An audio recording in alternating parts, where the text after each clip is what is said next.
තොපගේ මුහුණ කැවුමක්සේ විකෘත වූයේ කිනම් කර්ම විපාකයක් නිසා දැයි දැන් තොප දන්නේය.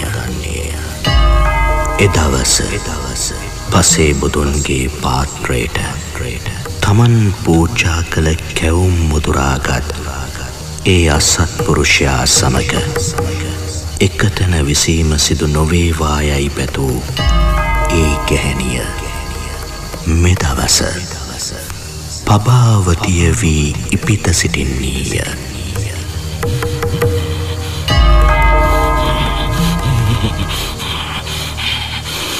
මා විඳවන්නේ මගේ මේ විකෘත වූ මුහුණ නිසා නෙවෙයි ස්වාමිනී.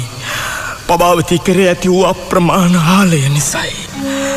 මා ඇගේ දර්ශන මාත්‍රයක් උදෙසා කාලයක් ඇගේ ඇත්හලේ සේවය කළා.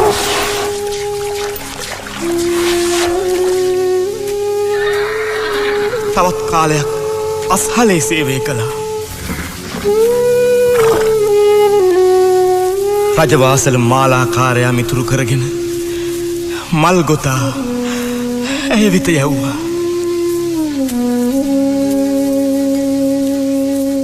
ඒ මල්කම් වලට රුචි කළ ඇය ඒවා මාගිතු බව දැනගෙන විසිකර දැම්මා. අනතුරුව මා රජවාසල කුඹල් කරුවා මිතුරු කරගෙන කුඹල් කර්මාන්ත කළා.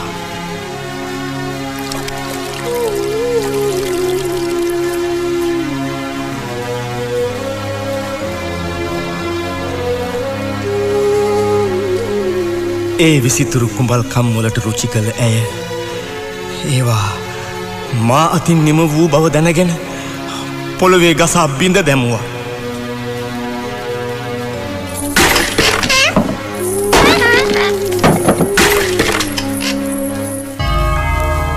මම දැන් පබාවතියගේ මාලිගාවේ අරක්කැමියෙක්.